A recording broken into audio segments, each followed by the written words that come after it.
नमस्कार, माझं नाव उद्देश विजयकुमार माने, मुक्काम डबेवाडी, तालुका जिल्हा सातारा।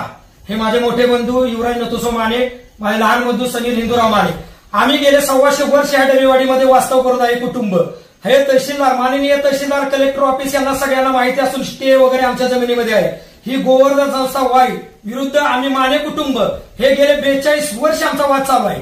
आणि गेले 42 वर्ष यांना वाद चालू असताना त्यांनी जागा परस्पर, एक सागर जयसिंग देवरे त्याला एक राजकीय वलय असताना ह्या व्यक्तीला परस्पर जागा विकलेली आहे आणि ती जागा विकून उद्या आमचा कब्जा घेण्याची तयारीत आहे। आणि याला पूर्ण प्रशासकीय व्यवस्था पूर्ण कारणीभूत आहे। आणि जर उद्या जर कब्जा घ्यायचा असेल आणि जर न्यायालयाच्या स्टेच्या बाजूचा विचार न करता यांना जर उद्या कब्जा घ्यायचा असेल तर आमच्या 20 जणांनी आम्ही विष प्राशन करणार आहे। आणि जो कोणी एसपी ऑफिस वगैरे कोण पोलीस वगैरे कोण येणार असेल तर त्यांना मी खरोखर सांगण्याचा एक प्रयत्न करतो, जर उद्या तुम्हाला कब्जा घ्यायचा असेल तर आमच्या मुर्द्यावरून तुम्हाला पहिलं जावं लागेल, त्यावेळेस तुम्ही कब्जा घ्या।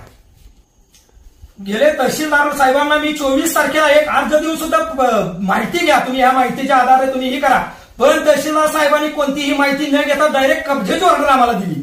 आमचं कोणताही विचार केला नाही। आज दिवसभर आम्हाला तिथं थांबवून ठेवलं, आमची दिशाभूल केली। कोणत्या राजकीय पक्षाला कोणत्या अधिकाऱ्याचा फोन आलेला काय माहिती नाही, आम्हाला आता त्यांनी अचानक धक्का दिलाय आणि आमची जागा हा लाटण्याचा प्रयत्न चाललेला आहे। हा कोण कोण अधिकारी काय आहे याची चौकशी तुम्ही स्वतःहून केली पाहिजे।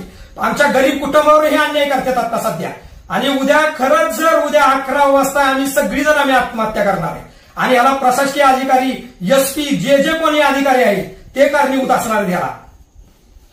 आणि ह्या आता जी जागेचं जी चाललेला आहे वाद, याच्यामध्ये कायमस्वरूपी निरंतर स्टे आहे इथल्या न्यायालयाचा।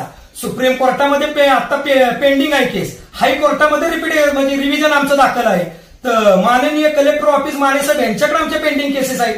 तहसीलदार साहेबांकडे आता अर्ज केलेला आहे, मंडल अधिकारी त्यांच्याकडे आता अर्ज चालू आहे। हे सुद्धा सगळं प्रलंबित असताना इतकं आमच्यावर जी ही केलेलं आहे, ह्यांनी कायद्याचा पूर्ण भंग केलेला आहे। आणि ह्यांना जागा का पाहिजे, कशासाठी पाहिजे, हे खरोखर त्यांनी अन्याय केलेला आहे।